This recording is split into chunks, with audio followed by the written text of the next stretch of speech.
First contact. The sleek scout ship Horizon cuts silently through the star-speckled void, its quantum engines humming with barely contained power. Captain Sarah Chen stood on the bridge, her dark eyes fixed on the viewscreen before her. A new world hung there, a jewel of swirling greens and purples, unlike anything in the databases of known planets. "Readings, Dr. Emerson?" Sarah asked, her voice steady despite the excitement coursing through her veins. The ship's xenobiologist, a lanky man with a shock of red hair, hunched over his console. "It's remarkable, Captain. Atmosphere is breathable, gravity 1.1 times Earth normal. But the biosignatures, they're off the charts. There's something down there that's radiating energy on a scale I've never seen before." Sarah nodded, a small smile playing at the corners of her mouth. This was why she'd joined the Terran Exploratory Force, to push the boundaries of human knowledge, to see what lay beyond the next star. "Helmsman Davis, take us into low orbit. Let's get a closer look." As the horizon descended, the planet's features came into sharper focus. Vast purple forests covered much of the land, broken by shimmering crystal structures that seemed to grow organically from the landscape. And there, nestled in a valley between two towering mountain ranges, was an unmistakable sign of intelligent life, a city. "My God," whispered Communications Officer Zora Patel, her dark skin paling slightly. "Captain, I'm picking up transmissions. Complex data streams, possibly a planetary network. This isn't just life, it's an advanced civilization." Sarah's mind raced. First contact protocols dictated caution, but the lure of discovery pulled at her. She made her decision. "Prep the landing shuttle. We're going down there." An hour later, Sarah stood at the head of a small landing party, the alien air filling her lungs with its sweet, slightly spicy scent. Before them stretched a boulevard of gleaming crystal, leading to a towering structure that pulsed with an inner light. And then they appeared. Gliding towards the humans with an otherworldly grace were the planet's inhabitants. Tall and lithe, their skin shimmered with iridescent patterns that shifted and swirled, their eyes large and luminous, fixed on the newcomers with unmistakable intelligence. One of the aliens stepped forward, raising a hand in what seemed to be a gesture of greeting. When it spoke, its voice was melodic, almost musical. "Welcome, travelers from beyond the stars. We are the Lumina, and we bid you welcome to Elysium." Sarah blinked in surprise. "You speak our language." The alien's mouth curved in what might have been a smile. "We speak all languages, for knowledge is the nectar that sustains us. Come, let us show you the wonders of our world." As they were led into the crystal city, Sarah couldn't shake a growing sense of unease. Everything was too perfect, too idyllic. The Lumina moved with fluid grace, their faces serene and free of worry. Children played in parks where plants seemed to respond to their touch, blooming and changing colors in a dazzling display. "This is incredible," Dr. Emerson murmured, his scientific curiosity overriding his caution. "The level of symbiosis between the Lumina and their environment, it's beyond anything we've ever encountered." Their guide, who had introduced herself as Aria, led them to a grand hall where other Lumina gathered. At the center stood a crystalline fountain, from which flowed a glowing purple liquid. "Behold," Aria said, her voice filled with reverence, "the source of our enlightenment. The nectar of knowledge, distilled from the very essence of our world. It is what has allowed us to achieve perfect harmony, to transcend the limitations of our physical forms." She gestured to the fountain. "Would you care to partake, honored guests? To truly understand our world, one must experience it fully." Sarah hesitated. Every instinct honed by years of training screamed caution. And yet, the promise of knowledge, of understanding this alien world in a way no human ever had before. "I'll do it," Dr. Emerson said suddenly, stepping forward. Before Sarah could stop him, he had cupped his hands and brought the glowing liquid to his lips. For a moment, nothing happened. Then Emerson's eyes widened, his pupils dilating rapidly. Oh, he breathed, his voice filled with wonder. Oh, I can see everything. Sarah watched in growing alarm as a change came over the scientist. His skin took on a faint, iridescent sheen, and his movements became more fluid, more lumina-like. Dr. Emerson, she said sharply. Report. What are you experiencing?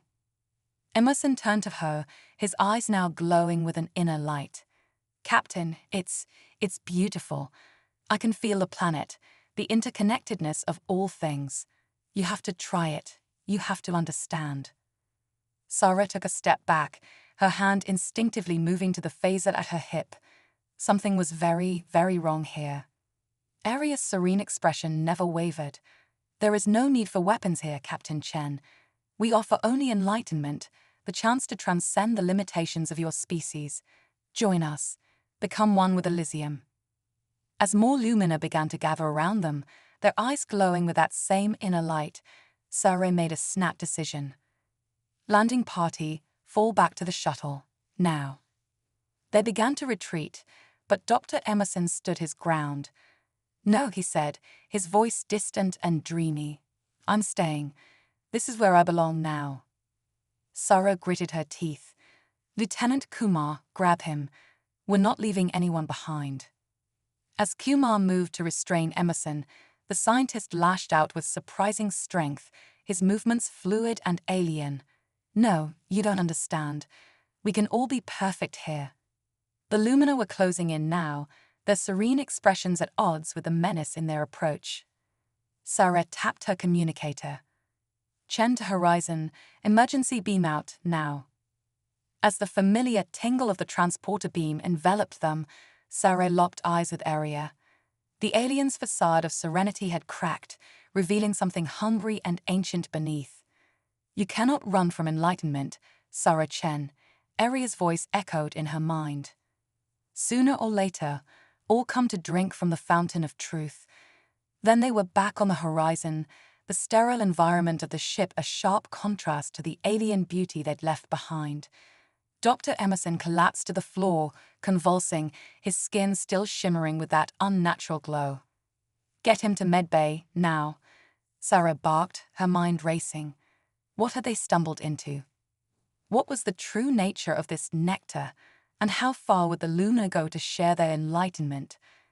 As the ship broke orbit, putting distance between them and the deceptively beautiful world below, Sarah knew one thing for certain. The true test of humanity's resilience and ingenuity was just beginning, and the fate of not just her crew, but potentially all of human space, hung in the balance. The Neon Hive. Captain Sarah Chen paced the bridge of the horizon, her footsteps echoing in the tense silence. The view screen showed the swirling purple and green sphere of Elysium, deceptively beautiful against the backdrop of space. Status report on Dr. Emerson, she barked, turning to face her chief medical officer, Dr. Yuki Tanaka. Dr. Tanaka's holographic form flickered to life, her expression grave. It's unprecedented, Captain. The nectar he ingested is rewriting his DNA at a molecular level. It's like nothing we've ever seen before. If we don't find a way to reverse it soon, he may not be human anymore. Sarah's jaw clenched, and the rest of the landing party. Clear for now, Tanaka replied, but I'm detecting trace amounts of an unknown substance in their bloodstream. It seems exposure to Elysium's atmosphere alone was enough to begin the process, albeit much more slowly. Quantum entanglement detected. Lieutenant Kumar's voice cut through the tension. Captain, we're receiving a transmission from Earth. Sarah's eyebrows shot up. That's impossible. We're light years beyond our nearest quantum relay. Kumar shook his head, bewildered. I don't understand it either, but it's definitely coming through. Audio only. Put on speakers, Sarah ordered, bracing herself. A familiar voice filled the bridge, sending chills down Sarah's spine. It was Dr. Emerson, but not the one convulsing in medbay. This voice was calm, confident, alien. Captain Chen, the voice purred. I hope this message finds you well. Time moves, differently here in the Neon Hive. What has been mere hours for you has been centuries for us. We've spread across the galaxy, enlightening world after world. Earth was particularly receptive. Sarah's blood ran cold. What are you saying? I'm saying, Sarah, that the war is over before it began. Humanity has ascended. All except for you and your crew, the last holdouts of an obsolete species. But it's not too late. Come back to Elysium. Embrace the Nectar. Become one with the hive. The transmission cut off, leaving the bridge in stunned silence. It has to be a trick, Zara said, her voice shaking. Some kind of lunar mind game. Sarah wasn't so sure. The implications were staggering. If what the future Emerson said was true, they weren't just explorers anymore. They were the last free humans in the galaxy. Plot a course back to Earth, she ordered. Maximum warp. Captain, Kumar questioned. What about quarantine protocols? Sarah's eyes blazed with determination. To hell with protocols. If there's even a chance what we heard is true, we need to see it for ourselves. Humanity needs us. As the horizon streaked through space, Sarah retreated to her ready room. She activated her personal log, needing to process the insanity of their situation. Captain's log, stardate 23-18-6. We're on a collision course with a future none of us could have imagined. The Lumina and their Nectar pose a threat beyond anything in our history. It's not just an invasion, it's the potential eradication of what it means to be human. And yet, part of me wonders, is this truly the next step in our evolution? Are we fighting against our own ascension? No, I can't think that way. Whatever the Nectar offers, it comes at the cost of free will, and that's a price I'm not willing to pay. Days passed in tense silence as the horizon pushed its engines to the limit. Dr. Emerson's condition continued to deteriorate or evolve, depending on one's perspective. His skin now glowed with bioluminescent patterns, and he babbled in a language none of their translators could decipher. Finally, Earth appeared on their view screens, but it wasn't the blue marble they remembered. The planet pulsed with the same neon energy they'd seen on Elysium, its continents reshaped into vast, geometric patterns visible from space.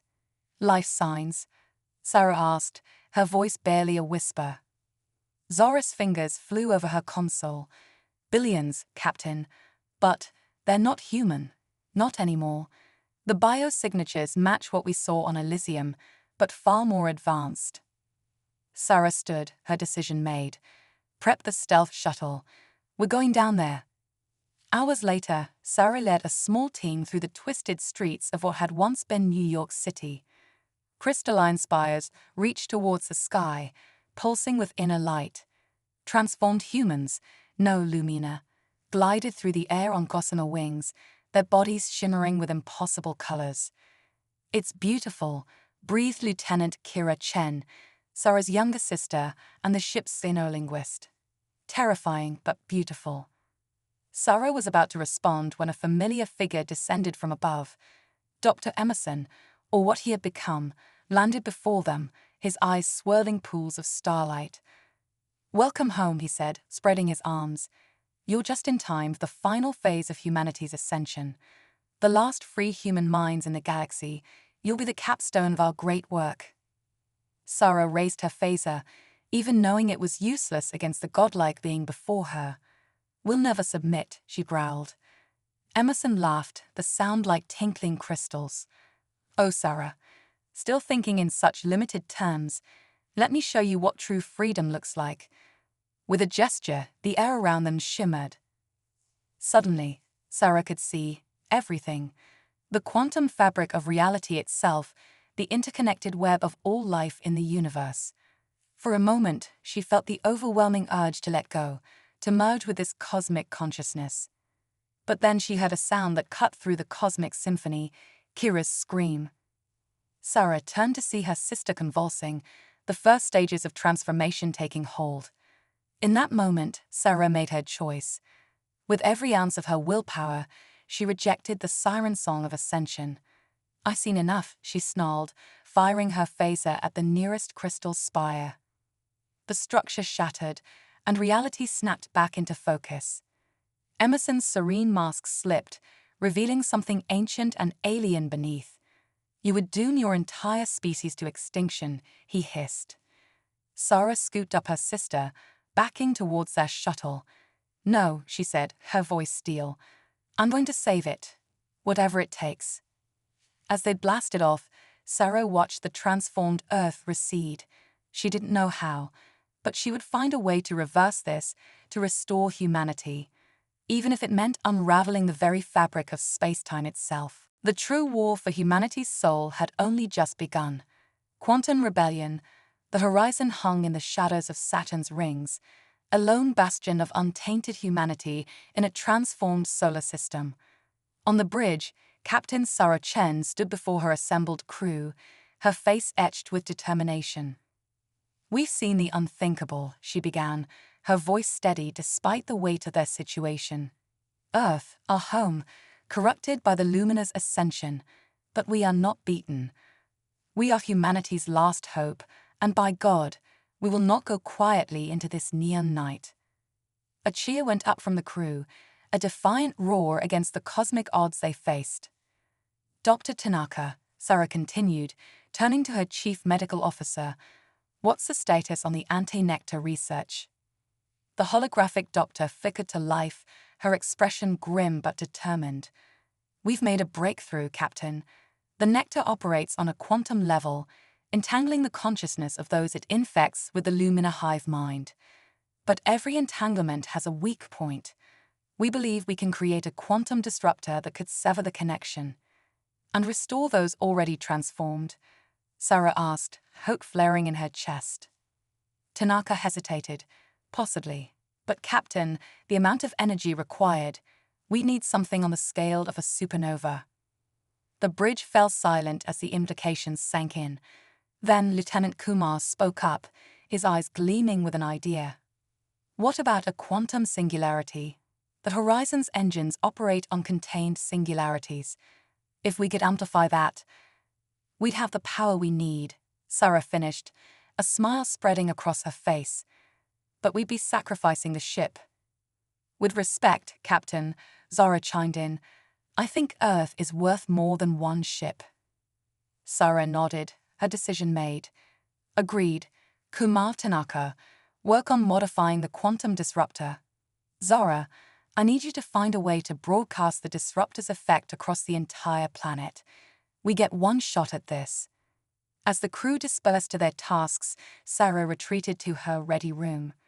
She activated a secure channel, broadcasting on all frequencies.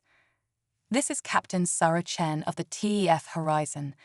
To any untransformed humans out there, to any resistance cells fighting against the Lumina infection, you are not alone. In 72 hours, we're launching an operation to free Earth. If you're hearing this, prepare yourselves. The true war for humanity's soul begins now." "It's ready, Captain," came the reply. "But we can only maintain the singularity for 5 minutes before the horizon tears itself apart." "Understood. On my mark." The shuttle weaved through the crystalline spires of New York, the transformed cityscape a blur of impossible colors. They were heading for Central Park, now a massive crystal garden that seemed to be the focal point of the Lumina's power. As they touched down, Sarah saw familiar faces in the crowd of glowing beings surrounding them. Friends, family, fellow officers, all transformed, all part of the hive. And there, at the center of it all, stood Dr. Emerson, or what he had become. His form was barely humanoid now, a being of pure light and crystal.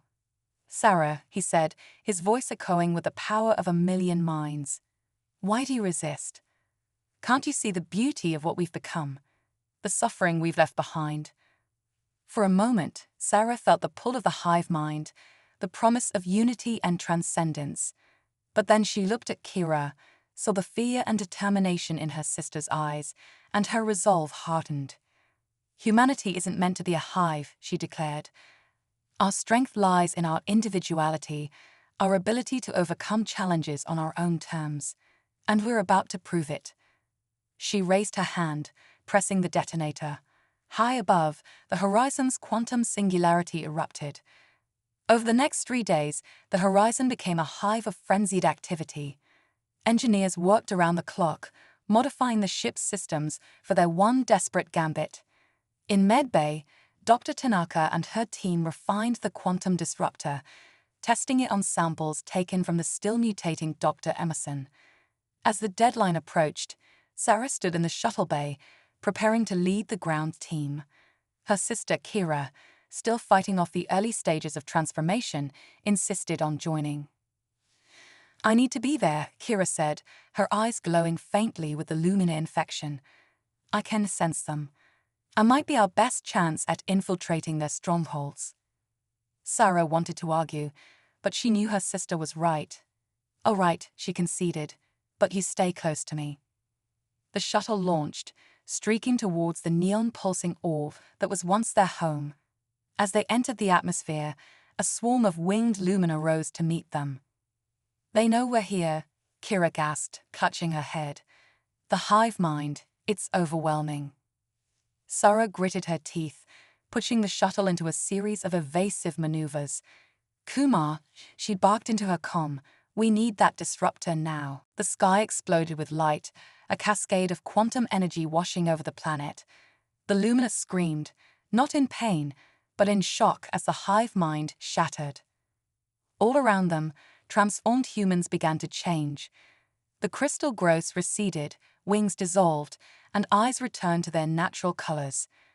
Dr. Emerson's godlike form collapsed, leaving the familiar human scientist gasping on the ground.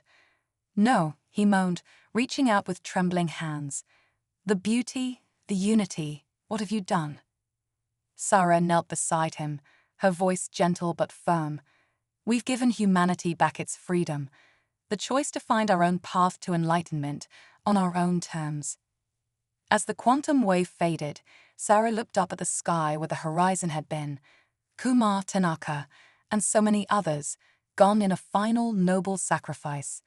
But all around her, newly freed humans were awakening, confused at themselves once more. Kira grabbed her arm, eyes wide with wonder. "Sarah, look." In the crystal garden of Central Park, the alien growths were changing, reshaping themselves into something new. It was as if the plants were adapting, combining Earth's natural flora with the alien essence of Elysium. "It's not over," Sarah realized. "This is just the beginning. We've got a whole new Earth to explore, to understand." As the sun rose on the first day of a transformed world, Sarah Chen stood tall. Humanity had faced its greatest challenge and emerged scarred but unbroken. The war was over, but the true adventure, learning to coexist with the remnants of the Lumina influence, understanding the gifts and dangers it brought, was just beginning. And Sarah knew, deep in her bones, that humanity was ready for whatever the cosmos had in store. Quantum renaissance. The dawn of a new era broke over Earth, painting the transformed landscape in hues of gold and violet. Captain Sarah Chen stood atop the ruins of the United Nations building, now a towering spire of crystal and steel that pulsed with residual Lumina energy. Below her, the streets of New York teemed with life, humans rediscovering their individuality, grappling with the memories of their time in the hive mind. Captain's log, day 100 post-liberation, Sarah spoke into her quantum recorder. "Earth is changing. The Lumina influence lingers, but humanity's spirit proves resilient. We're calling it the quantum renaissance, a fusion of our technology with the alien gifts left behind. But with great power comes great responsibility, and not everyone agrees on how to move forward." A holographic notification flickered to life before her. "Captain," Lieutenant Kumar's AI construct announced, "the Global Council is assembled and awaiting your presence." Sarah nodded, squaring her shoulders. Time to face the music.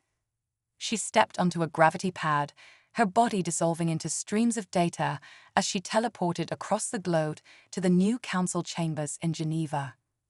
The room was a marvel of post-Lumina architecture, its walls shimmering with interactive data streams and quantum entanglement relays. As Sarah materialized, she was met with a cacophony of voices. "The Luminatech is our birthright," shouted one counselor, his eyes glowing faintly with residual nectar energy. "We should embrace it, push the boundaries of human potential." "Madness," countered another, her voice trembling. "We nearly lost our humanity. We should lock it all away, return to the old ways." "Enough." Sarah's voice cut through the din. All eyes turned to her, the hero of the resistance, the woman who had broken the hive mind. "We can't go backwards, and we can't recklessly charge forward. We need to find a balance." She gestured, and a holographic globe materialized in the center of the chamber. Points of light flickered across its surface, Luminatech hotspots, areas of lingering psychic resonance, quantum anomalies that defied the old laws of physics. "The quantum renaissance offers us unprecedented opportunities," Sarah continued. "Clean energy from zero-point reactors, terraforming technology that could green the Sahara in weeks, medical nanites that could cure any disease. But it also presents grave dangers." The hologram shifted, showing scenes of chaos, people driven mad by lingering psychic echoes, rogue AIs emerging from Lumina databanks, rifts in space-time opening in populated areas. "We need a plan," Sarah declared. "A way to harness the benefits while containing the risks. And we need to do it fast, because we're not alone out there anymore." The hologram zoomed out, revealing the vast expanse of the galaxy. Countless points of light pulsed with the telltale energy signature of Lumina influence. The hive mind may be broken, but the Lumina are still out there. And now they know about us. We need to be ready.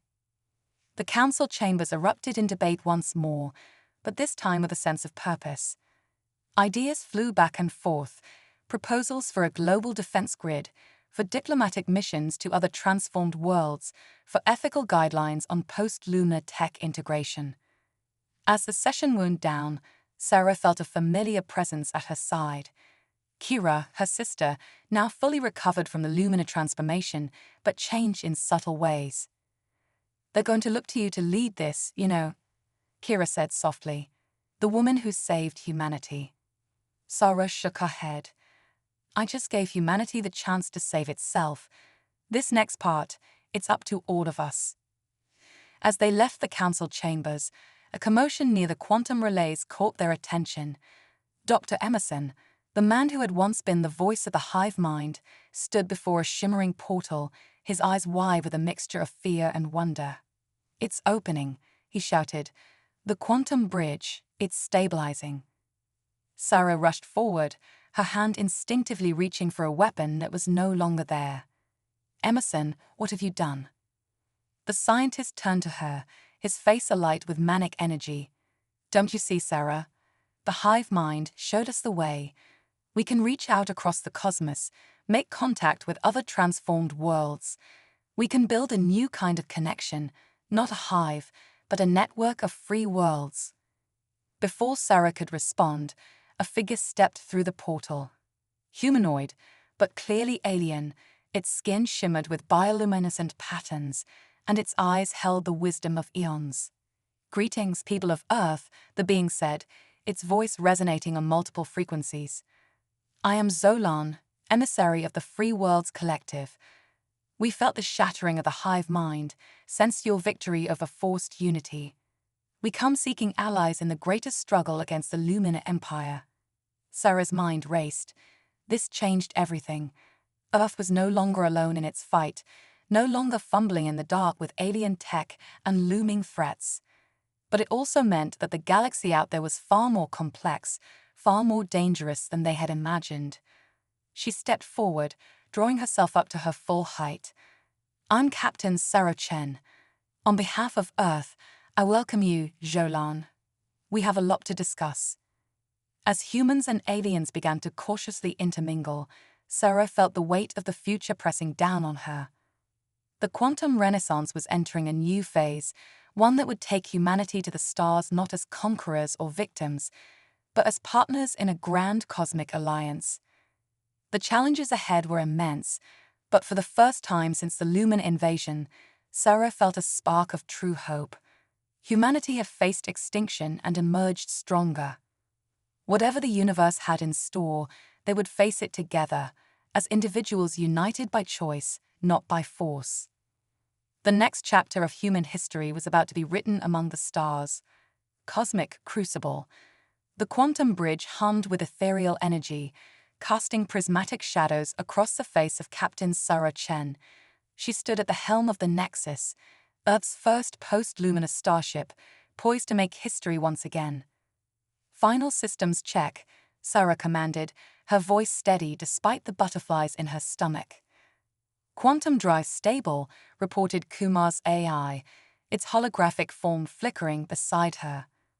Psychic dampeners at full power, nano repair swarms on standby. Sarah nodded, taking a deep breath. Initiate transgalactic jump. The Nexus shuddered, reality itself seeming to bend around them.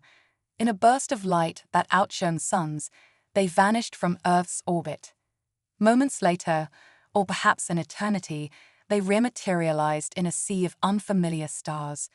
Before them loomed a massive space station, its architecture a mind-bending fusion of organic curves and crystalline spires. "Welcome to Haven," came Jolan's melodious voice over the comms, the heart of the free world's collective. As the Nexus docked, Sarah led her team, a mixture of humans and AI constructs, onto the station.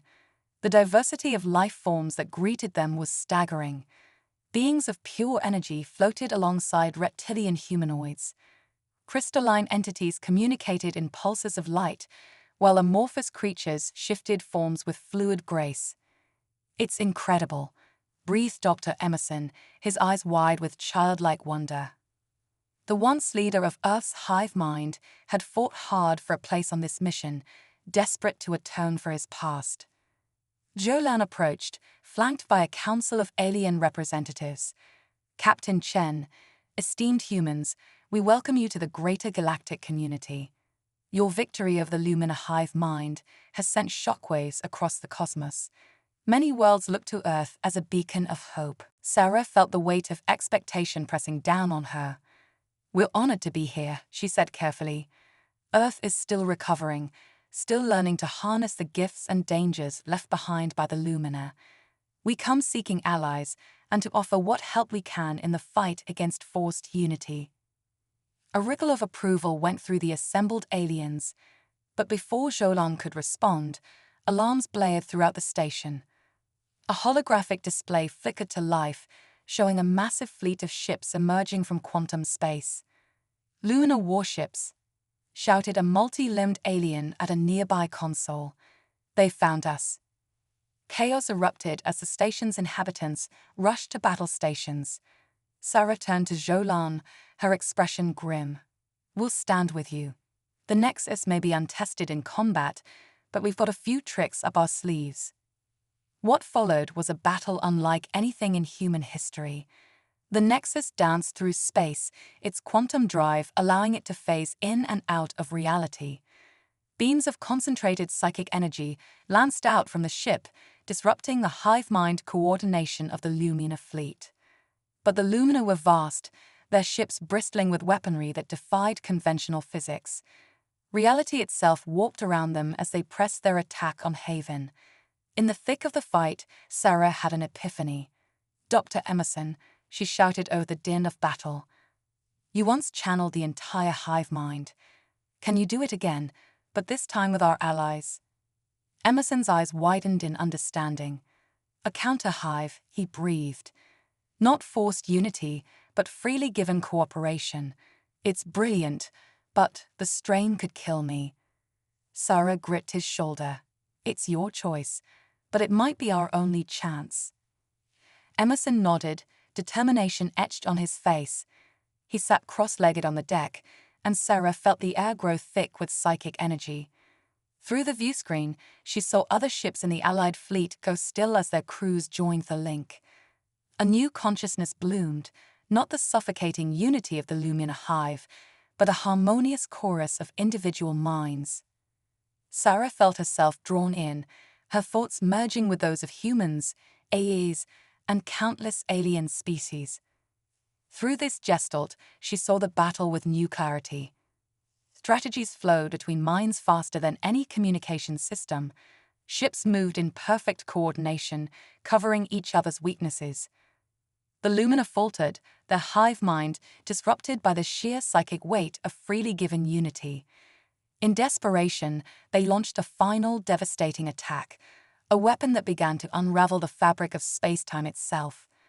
Together, Sarah's thoughts rang out through the link. We can close the rift. As one, the Allied fleet focused their efforts. Humans channeled the Lumina tech they had repurposed. Energy beings condensed their forms into living shields. Reality itself seemed to groan under the strain. With a silent flash that seared itself into the minds of all who witnessed it, the rift collapsed. The remainder of the Lumina fleet, cut off from their hive mind, fell into disarray. As the psychic link faded, Sarah found herself back on the bridge of the Nexus. Emerson lay unconscious but breathing, while the viewscreen showed the Ally fleet victorious among the stars. Zolan's voice came over the comms, filled with awe. "You've done the impossible, humans. You've shown us a new way. Unity through diversity, strength through freely given cooperation." Sarah smiled, exhausted but triumphant. "That's humanity at its best," she said. "We're stubborn, we're creative, and we never stop fighting for freedom." As the adrenaline of battle faded, Sarah realized the true significance of what they had achieved. This wasn't just a military victory, it was the birth of something new. A galactic civilization that could face any threat by celebrating its differences rather than enforcing sameness. The Nexus limped back to Haven, where celebrations erupted across the station. Humans mingled with aliens, sharing stories and forging friendships that would shape the future of the galaxy. Sarah found a quiet moment to record a final log entry. Captain's log, Stardate Unity 1. Earth has taken its place among the stars. We came seeking allies and found a family of worlds. The road ahead won't be easy. The Lumina are wounded but not defeated, and there are surely other threats lurking in the cosmic dark. But for the first time, I believe we're truly ready to face them. We are humanity. We've touched the fire of gods and forged it into a torch to light the way forward. United in purpose but free in spirit, we step into a new age of exploration, diplomacy, and discovery. The stars are no longer our destination. They're our home. As Sarah looked out at the glittering expanse of Haven, at humans and aliens working side by side to repair the damage of battle, she felt a swell of pride. Whatever challenges the universe had in store, humanity would face them head-on, not alone, but as part of a grand cosmic family. The quantum renaissance had become a galactic enlightenment, and its story was just beginning.